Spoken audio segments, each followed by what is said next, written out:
بسم اللہ الرحمن الرحیم۔ محترم ناظرین، کیا آپ جانتے ہیں کہ آپ کی قربانی کا گوشت جو آپ فریزر میں رکھیں گے وہ آپ کے لیے آخرت کا بوجھ بھی بن سکتا ہے؟ کیا آپ نے کبھی سوچا ہے کہ وہ بوٹیاں جو آپ نے بڑے چاؤ سے سنبھال کر رکھ لی ہیں وہ آپ کے اعمال نامے میں جرم کی صورت میں لکھی جا سکتی ہیں؟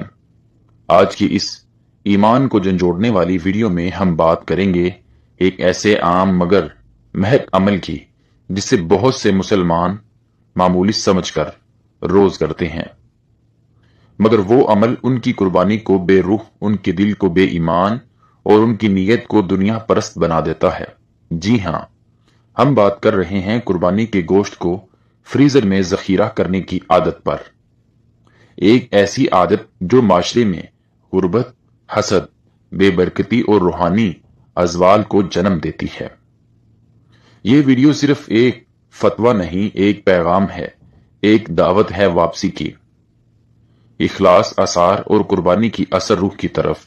ذرا ٹھہریے، اس ویڈیو کو آخر تک دیکھیے گا، کیونکہ اس میں ہم تفصیل سے بتائیں گے کہ کیا قربانی کا گوشت فریزر میں رکھنا جائز ہے، کتنے دن رکھ سکتے ہیں، کون سی نیت جائز ہے اور کون سی نیت آپ کی قربانی کو پورا برباد کر سکتی ہے۔ مگر یہ سب باتیں ہم بعد میں کریں گے، پہلے بات کرتے ہیں اس دل دہلا دینے والی حقیقت کی جو اکثر مسلمان نہیں جانتے اور جس کی وجہ سے ان کی قربانی کا گوشت ان کے لیے برکت کا ذریعہ بننے کے بجائے وبال بن جاتا ہے۔ ذرا تصور کریں، عید الاضحیٰ کا دن ہے، ہر طرف جانوروں کی بہار ہے، گھروں میں گوشت کے انبار ہیں، بڑے بڑے فریزر بڑے جا رہے ہیں، کچن میں مسالے لگ رہے ہیں اور فیس بک پر تصویریں پوسٹ ہو رہی ہیں کہ دیکھو ہم نے بھی قربانی کی ہے۔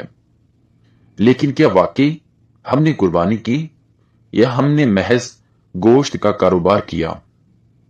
وہ بزرگ عورت جو گلی کے کونے میں بیٹھی ہوئی ہے، جس کے بچے قربانی کی خوشبو کو سونگھ کر رو رہے ہیں، کیا اسے ایک پیکٹ گوشت بھی دیا؟ وہ بیوہ جس کا شوہر کئی سال پہلے دنیا چھوڑ گیا اور آج بھی اس کے چولہے پر کچھ نہیں پک رہا، کیا اسے بھی گوشت دیا؟ کیا قربانی صرف جانور ذبح کرنے کا نام نہیں، یہ تقویٰ، اثار کا اور اللہ کی خوشنودی کے لیے اپنی محبوب ترین چیز کو چھوڑنے کا عمل ہے۔ اللہ تعالیٰ قرآن مجید میں ارشاد فرماتا ہے، یعنی اللہ تک نہ گوشت پہنچتا ہے نہ خون، اس تک صرف تمہارا تقویٰ پہنچتا ہے۔ اب سوال یہ ہے کہ کیا ہمارے فریزر بھرنے میں تقویٰ ہے یا خود غرضی؟ کیا ہم گوشت ذخیرہ کر کے اپنے ضمیر کو بھی برف کی مانند جما نہیں رہے؟ دیکھیں، قربانی کا مطلب ہے اپنے محبوب کو اللہ کے راستے میں دینا۔ حضرت ابراہیم علیہ السلام نے اپنی جان سے پیاری چیز یعنی اپنے بیٹے کو اللہ کے حکم پر قربان کرنے کا ارادہ کیا۔ ہم سے تو صرف چند گوشت مانگا گیا ہے اور ہم وہ بھی دینے سے گریز کرتے ہیں۔ کئی گھروں میں ایسا ہوتا ہے کہ عید کے پہلے دن قربانی ہوتی ہے، دوسرے دن گوشت پیک کیا جاتا ہے اور تیسرے دن فریزر بھرا جاتا ہے، پھر وہ گوشت 10 مہینے تک نکالا نہیں جاتا، کبھی رمضان میں استعمال ہوتا ہے، کبھی باسی ہوئی کر پھینک دیا جاتا ہے، اور بیچ میں کتنے غریب، یتیم، مسکین بھوکے رہ جاتے ہیں جنہیں کبھی وہ گوشت دیکھنے کو بھی نہیں ملتا۔ یہ ظلم ہے، کھلا ہوا ظلم۔ ایک بار حضرت عمر بن عبد العزیز رحمت اللہ علیہ کے زمانے میں لوگوں نے بہت گوشت ذخیرہ کر لیا۔ جب خلیفہ کو خبر ملی تو انہوں نے فرمایا، کیا تم نے اپنی قربانی اللہ کے لیے کی تھی یا اپنے معدے کے لیے؟ محترم ناظرین، ایسی ہی باتیں ہمیں سوچنی ہوں گی، اور ہاں، یہ بات بھی یاد رکھیے کہ صرف گوشت دینا کافی نہیں، بلکہ جس نیت سے دیا جائے وہ بھی قابل غور ہے۔ بعض لوگ محض دکھاوے کے لیے دیتے ہیں، کچھ لوگ حقارت سے دیتے ہیں، اور کچھ لوگ وہ گوشت نکال کر دیتے ہیں جو خود نہیں کھاتے، یعنی چربی، ہڈیاں یا خراب حصے۔ کیا اللہ کے راستے میں دینے کا یہ طریقہ ہے؟ کیا ہم اللہ کے نام پر دی جانے والی چیز کو اپنے معیار سے بھی نیچے رکھیں گے؟ اب آئیں شرعی مسائل کی طرف، اور یہاں ہم پورے دلائل اور فتویٰ اور سنت کی روشنی میں بات کریں گے تاکہ کوئی ابہا نہ رہے۔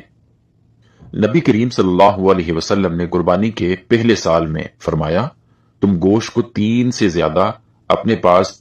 زیادہ اپنے پاس نہ رکھا کرو۔ اس حکم کی بنیاد اس وقت مدینہ میں غربت اور قلت تھی۔ بعضاں جب حالات بہتر ہوئے تو رسول اللہ صلی اللہ علیہ وسلم نے اجازت دی کہ قربانی کا گوشت ذخیرہ کیا جا سکتا ہے، لیکن کیا یہ اجازت اس بات کا لائسنس ہے کہ سارا گوشت صرف خود ہی رکھ لیں؟ نہیں، بالکل نہیں۔ علماء اکرام نے واضح طور پر لکھا ہے کہ قربانی کا گوشت 3 حصوں میں تقسیم کرنا سنت ہے۔ ایک حصہ اپنے لیے، ایک حصہ عزیز و وقارب کے لیے، اور ایک حصہ غربا کے لیے۔ اگر کوئی شخص سارا گوشت خود رکھ لیتا ہے تو اگرچہ اس کی قربانی شرعی طور پر ہو جاتی ہے، لیکن وہ سنت کے خلاف ورزی اور غریبوں کا حق مرتب ہوتا ہے۔ اب سوال یہ ہے کہ فریزر میں گوشت رکھنا کیسا ہے؟ جواب یہ ہے کہ اگر کوئی شخص قربانی کے گوشت کا کچھ حصہ، مثلا 1/3 یا آدھا حصہ فریزرز میں رکھتا ہے تاکہ بعد میں استعمال کرے اور باقی غربا مسکین میں تقسیم کرتا ہے، تو یہ عمل جائز ہے۔ لیکن اگر پورا گوشت رکھ لے اور دوسروں کو کچھ نہ دے تو یہ سخت ناپسندیدہ اور خلاف تقویٰ ہے۔ مزید یہ کہ اگر فریزر میں رکھا ہوا گوشت خراب ہو جائے، باسی ہو جائے، بدبو دینے لگے اور پھینکنا پڑے تو یہ عمل تذلیل کہلاتا ہے، یعنی اللہ کی نعمت کو ضائع کرنا، اور قرآن کہتا ہے فضول خرچ شیطان کے بھائی ہیں۔ محترم ناظرین، آپ اندازہ کریں، قربانی جیسے پاک عمل کو ہم خود ہی تباہ کر رہے ہیں۔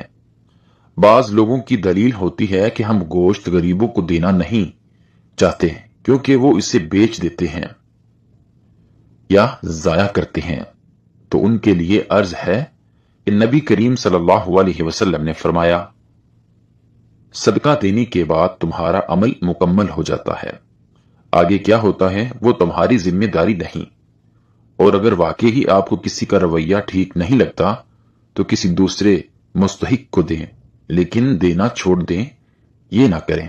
قربانی کا گوشت صرف دنیا میں پکانے کے لیے نہیں، آخرت میں نجات کا ذریعہ بننے کے لیے ہوتا ہے۔ خلاصہ یہ ہے، گوشت فریج میں رکھنا جائز ہے، بشرطیہ یہ کچھ حصہ ضرور غربا مسکین میں تقسیم کیا جائے اور ذخیرہ کرنے کی نیت دنیا پرستی، بخل یا فخر نہ ہو، تقوی، اخلاص اور اثار ہو، تبھی آپ کی قربانی قرب الہی کا ذریعہ بنے گی۔ لہٰذا اگلی بار جب آپ گوشت فریزر میں رکھنے لگیں تو ایک لمحہ رک کر دل سے پوچھیں، یہ اللہ کے لیے ہے یا میرے لیے؟ ناظرین، کمنٹ باکس میں اللہ تعالیٰ کے 99 ناموں میں سے ایک نام ضرور ٹائپ کریں۔